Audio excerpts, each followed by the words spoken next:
Mafalala à Maputo, quartier considéré comme le berceau de la culture mozambicaine.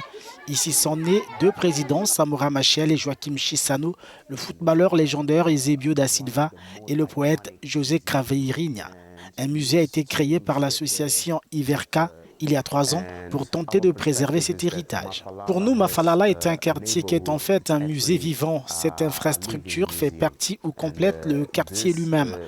Nous avons commencé par faire des visites à pied dans la communauté en expliquant et en interprétant les différents patrimoines que nous avions à Mafalala et en nous assurant que les gens étaient conscients de l'importance et de la pertinence de l'histoire et de la culture du quartier.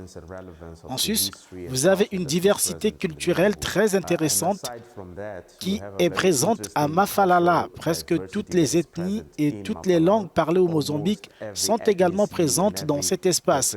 Vous avez un mélange de religions, des gens d'origine chrétienne ou musulmane et vivant en harmonie dans cet espace. Donc, il y a quelque chose de spécial en particulier ici.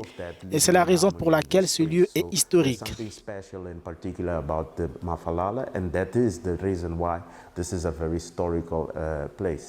Mais ces lieux dépositaires d'une partie de l'histoire du Mozambique perdent son lustre au fil des ans. Mafalala n'a pas résisté à la pauvreté dont sont victimes ses habitants.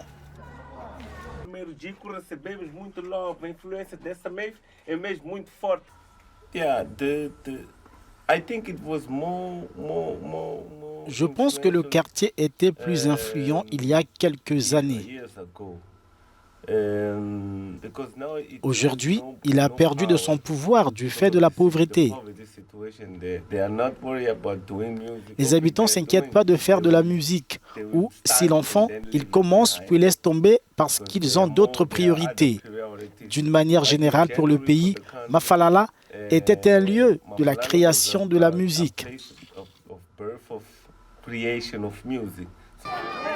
Une création mise à mal donc par la pauvreté.